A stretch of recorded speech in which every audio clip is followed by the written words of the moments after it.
गर्भधारणेचा सर्वात शेवटचा आणि महत्त्वाचा भावनिक टप्पा. या काळामध्ये आईचं शरीर, मन आणि आत्मा या सर्वांमध्ये खूप मोठ्या प्रमाणात बदल होत असतात आणि या सर्वांचं एकंदरीत संतुलन साधणं खूप गरजेचं असतं आणि तेच संतुलन कसं साधायचं हे आज मी तुम्हाला इथे सांगणार आहे. नमस्कार, मी डॉक्टर भाग्यश्री दातीर माझ्या चॅनलमध्ये तुमचे मनापासून स्वागत करते. जसे की पोटाचा आकार वाढतो, वजन वाढते, थकवा आणि काही मदसला तर पाठ दुखण्याचा त्रासही सुरू झालेला असतो. अशा वेळेस शारीरिकरित्या तुम्हाला कोणकोणते एक्सरसाइज करायचे, कोणते योगा प्राणायाम करायचे हे आता आपण बघणार आहोत.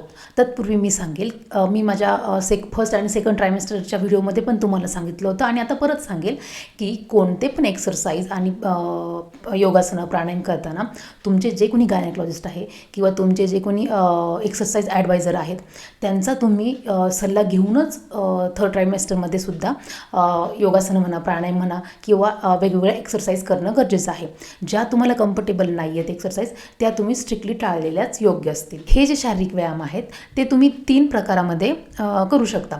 पहिलं तर हलके व्यायाम, दुसरं म्हणजे सुरक्षित योगासनं आणि तिसरं म्हणजे सौम्य व्यायामाच्या प्रकारामध्ये तुम्ही प्राणायाम आणि ध्यान करू शकता. चालणे किंवा कॅट काऊ स्ट्रेचिंग, त्यासोबतच कमरेचे वेगवेगळे व्यायाम, असे जे कम्फर्टेबल आहेत तुम्हाला शारीरिकरित्या ते व्यायाम तुम्ही करू शकता. दुसरं जे आहे सुरक्षित योगासनं, त्याच्यामध्ये तुमचं शरीर व मन यांचा समन्वय साधला जातो. त्यासाठी तुम्ही बटरफ्लाय पोज, ताडासन किंवा मर्जरासन करू शकता.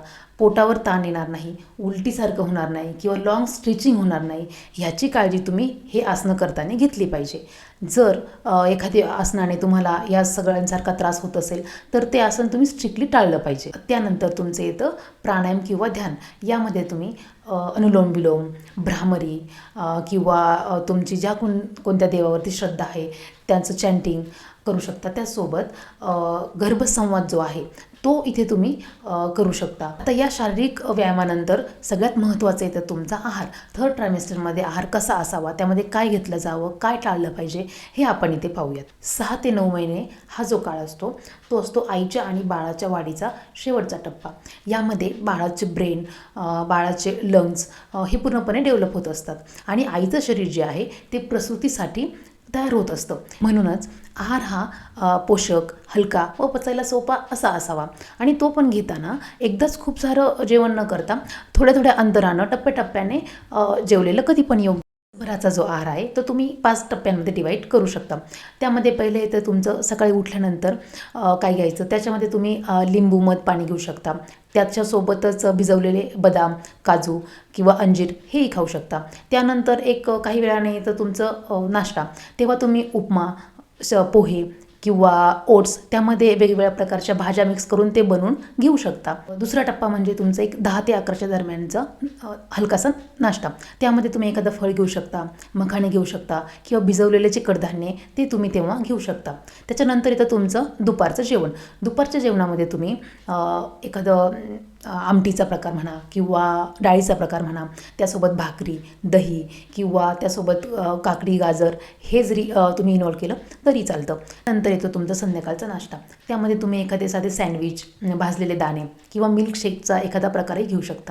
चा टप्पा म्हणजे तुमचं रात्रीचं जेवण. रात्रीचं जेवण हे हलकंच असलं पाहिजे. त्यामध्ये तुम्ही मूगडाळ खिचडी, एखादा साधा भाताचा प्रकार किंवा एखादे सूपही घेऊ शकता. आणि रात्री झोपताना सगळ्यात शेवटी तुम्ही जर तुम्हाला जमत असेल तर दूधही घेऊ शकता. सगळ्यात महत्त्वाची एक गोष्ट लक्षात ठेवायची ती म्हणजे की टाळण्याचे पदार्थ.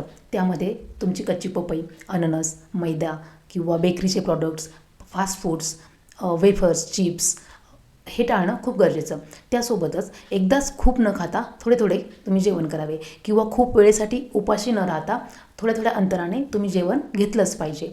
हे सगळं करत असताना जेव्हा तुम्ही तो आहार घेता, कोणताही आहार असू दे मग तो सकाळपासून संध्याकाळपर्यंतचा, तो आहार घेताना तुम्ही मनोमनी असंही म्हणू शकता की हे अन्न माझ्या बाळासाठी खूप पोषक आहे, खूप हेल्दी आहे, याने माझे बाळ खूप हेल्दी होणार आहे.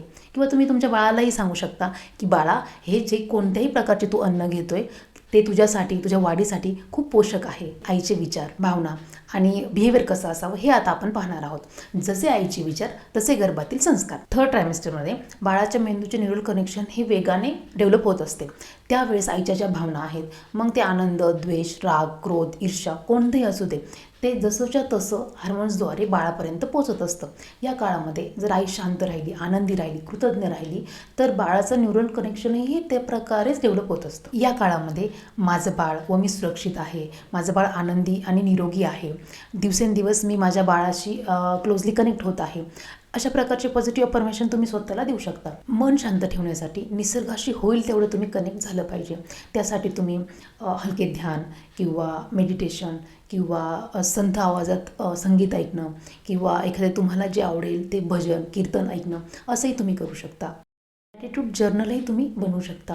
त्यामध्ये रोजच्या कोणत्याही 3 गोष्टी ज्यासाठी तुम्ही कृतज्ञ आहात त्या तुम्ही लिहू शकता. गर्भसंवाद करताना एका शांत किंवा तुम्हाला जी जागा प्रसन्न वाटेल त्या ठिकाणी बसणं कम्फर्टेबल पोझिशनमध्ये आणि पोटावरती हात ठेवून बाळाशी एक शांतपणे संवाद साधणं खूप गरजेचं आहे. बाळाला नेहमी सेफ, सिक्युअर आणि तुमच्या गर्भामध्ये सुरक्षित वाटलं पाहिजे अशा प्रकारे तुम्ही त्याच्याशी बोललं पाहिजे. तुमच्या बाळाला एका प्रकाशाच्या गोळ्यामध्ये तुम्ही व्हिज्युअलाइज करू शकता. तुमच्या बाळाला शांतता, प्रेम तुम्ही पाठवू शकता. आईचं दैनंदिन वर्तन म्हणजे बाळाचं पहिलं शिक्षण. दैनंदिन जीवनामध्ये आई जे काही वागते ते म्हणजे गर्भसंस्काराचं प्रत्यक्ष रूप. ते आईच्या भावनिक प्रतिसादातून आनंद, प्रेम, राग, सहनशीलता, क्रोध या सगळ्या गोष्टी शिकत असतं. शांत बोला, शांत हालचाली करा किंवा शांततेत चाला. काही पण करत असताना एकच लक्षात ठेवा की तुम्ही जे करत आहात ते सगळं काही तुमचं बाळ ऑब्झर्व करत आहे.